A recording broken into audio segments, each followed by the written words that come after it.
Hi sculpt your body. So last 1 இயராக வந்து என்னுடைய diet பிளானை வந்து இவங்க தான் கஸ்டமைஸ் பண்ணிட்டு இருக்காங்க. வெயிட் லாஸ் அப்படின்றது லைக் நம்ம அழகாக இருக்கணும், அதெல்லாம் தாண்டி ஹெல்த் இஷ்யூஸ் இல்லாமல் இருக்கணும் அப்படின்னாலே கண்டிப்பாக வந்து ஒரு proper diet, proper nutritious diet அது ரொம்ப முக்கியம் அப்படின்னு நான் நினைக்கிறேன். நம்மளுடைய பேஜில் நான் இது வரைக்கும் யாருக்குமே ஒரு கொலாபரேஷன் வீடியோ நீங்கள் இதை சாப்பிடுங்க, இதை வாங்குங்க, இங்கே போய் ஒரு ஹேர் கேர் பண்ணுங்க, இங்கே போய் இதை வாங்குங்க, இந்த பவுடரை யூஸ் பண்ணுங்க, இந்த க்ரீமை யூஸ் பண்ணுங்க, நான் யாருக்குமே ப்ரொமோஷன் பண்ணதே கிடையாது. எனக்கு உண்மையாகவே ஹார்ட் ஃபெல்ட், ஐயோ என்னோட கஸ்டமர்ஸ்லாம் இதை யூட்டிலைஸ் பண்ணி தான் ஆகணும் அப்படின்னு நான் எப்போ வந்து ஃபீல் பண்ணுறேனோ அப்போ தான் வந்து நான் அதுக்கான ஒரு ப்ரொமோஷன் வீடியோ போடுவேன். ஆனால் ஸ்கல்ப் யுவர் பாடி தாரணிக்கு மட்டும் இது வரைக்கும் நான் நிறைய வீடியோஸ் அப்பப்போ எனக்கு தோணும் போதெல்லாம் நான் போஸ்ட் பண்ணியிருக்கேன். ஏன்னா எனக்கு அந்த அளவுக்கு ஒரு பெனிஃபிட் பார்த்த ஒரு விஷயம். நான் ஒரு பிஸியாக ஒரு ஸ்கெடியூலில் நிறைய எக்ஸ்போ போகிறேன், நிறைய ஊருக்கு ட்ராவல் பண்ணுறேன். என்ன தான் ஒர்க் பண்ணாலும் ஆஃப்டர் 4 o'clock ஈவினிங்க்கு அப்புறம் கிட்ஸ் டேக் கேர் பண்ணணும். இதுக்கப்புறம் எவ்வளோ தான் எனக்கு எனர்ஜி வேணும். ஸோ அப்போ நான் யோசிக்கும் போது எனக்கு நார்மலாக ஒரு நாள் ஃபுல்லாக தண்ணி குடி, ஒரு நாள் ஃபுல்லாக ஜூஸ் குடி, ஒரு நாள் ஃபுல்லாக சலட் சாப்பிடு அப்படின்னு சொன்னால் சத்தியமாக என்னால் அந்த மாதிரி ஒரு கேவலமான டயட்டை ஃபாலோ பண்ண முடியாது. எனக்கு எப்படி டயட் வேணும் அப்படின்னா நான் சாதம் சாப்பிடுவேன், எனக்கு ஒரு சோறு சாப்பிடணும், ஒரு இந்தியன் ஃபுட்டை தான் சாப்பிடணும், ஆனால் சேம் டைம் எனக்கு வந்து வெயிட் வந்து அதே மெயின்டைன் ஆகணும் அப்படின்னு நான் யோசிக்கும் போது 1 year பேக் நான் பார்த்தவங்க தான் வந்து இந்த தாரணி. 1 year எனக்கு கஸ்டமைஸ் பிளான் கொடுத்துட்டே இருக்காங்க. எனக்கு வந்து ஹேர் ஃபால் இருக்காது, ஒரு க்ளோயி ஸ்கின் இருக்கும். இன்ஃபேக்ட் நான் எவ்வளோ ட்ராவல் பண்ணுறேன், எனக்கு ஒரு ஆக்னி, பிம்பிள், மார்க் இது மாதிரி எதுவுமே இருக்காது. இங்கே நிறைய பேர் என்னோட எக்ஸ்போவில் மீட் பண்ணும்போது கூட கேட்குற கொஷின் அப்படி தான், why this much of glowing skin.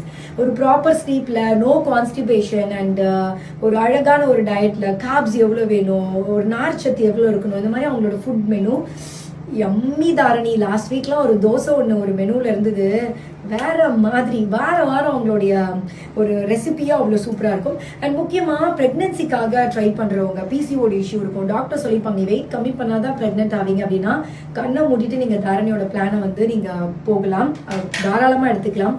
இது மட்டும் இல்லாமல் அவங்களோட பேஜில் லைவாக எடுத்து 10 kg 15 kg அந்த 50 days ட்ராப் பண்ணவங்களோட நிறைய ரியல் பிக்சர்ஸ் போட்டிருப்பாங்க. அது மட்டும் இல்லாமல் அவங்களோட நீங்கள் ஒழுங்காக ஃபாலோ பண்ணி உங்களுக்கு ரிசல்ட் இல்லைன்னா மணி வாபஸும் கொடுக்குறாங்க.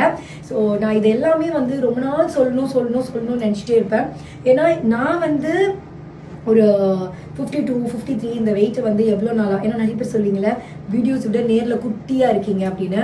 எப்போவுமே வீடியோ வந்து நாங்கள் கேமில் ஷூட் பண்ணுறதுனால ஒரு பிக் சைஸ், அதாவது கேமில் வந்து ரொம்ப க்ளோசர் ஷாட்ஸ், வைட் ரேஞ்ச் லென்சஸ்லாம் நம்ம வந்து ஷூட் பண்ணுறோம். அதனால் நான் பெருசாக தான் தெரிவேன்.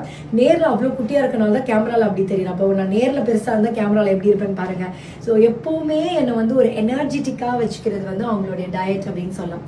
உடனே நீ டயட் மட்டும் சாப்பிட்டு தான் இப்படி இருக்கியா அப்படின்னு கேட்டிங்கன்னா 30+ அப்புறம் எல்லாருக்கும் ஸ்ட்ரென்தனிங் அண்ட் மொபிலிட்டியோட ஒர்க் அவுட் ரொம்ப முக்கியம். இது தாரணியும் உங்களுக்கு சஜஸ்ட் பண்ணுவாங்க. நான் வந்து என்னோட 12th ஸ்டாண்டர்ட்லேருந்து ஜிம் போகிறேன். ஸோ என்னுடைய லைஃப் ஸ்டைல் வந்து எப்போவுமே ஜிம்மோட சேர்ந்து கனெக்டிவிட்டி தான். ஸோ ஒரு ப்ராப்பர் ஸ்ட்ரென்தனிங், நான் வந்து கார்டியோ பண்ண மாட்டேன், I do strengthening and mobility work out என்ன நீங்கள் நேரில் பார்த்தீங்கன்னா தெரியும், நான் பம்பர மாதிரி சுற்றி வருவேன். ஸோ அந்த எனர்ஜி வந்து நம்மளுடைய ஒரு ஏஜ்க்கு அப்புறம் தேவை. ஸோ இது எல்லாமே ஒரு ப்ராப்பர் டயட்டோட தான் சாத்தியமாகும்.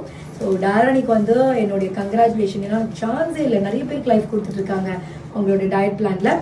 ஸோ நீங்கள் நம்ம பேஜ் பார்க்குறவங்க வெயிட் லாஸ் பண்ணணும், ஒரு நல்ல ஒரு க்ளோயி ஸ்கின்ல இருக்கணும், ஒரு நல்ல ஒரு ஹெல்த்தி டயட் வேணும் அப்படின்னா தாரணியோட டயட் பிளானை என்கொயரி பண்ணி ஜாயின் பண்ணுங்கள்.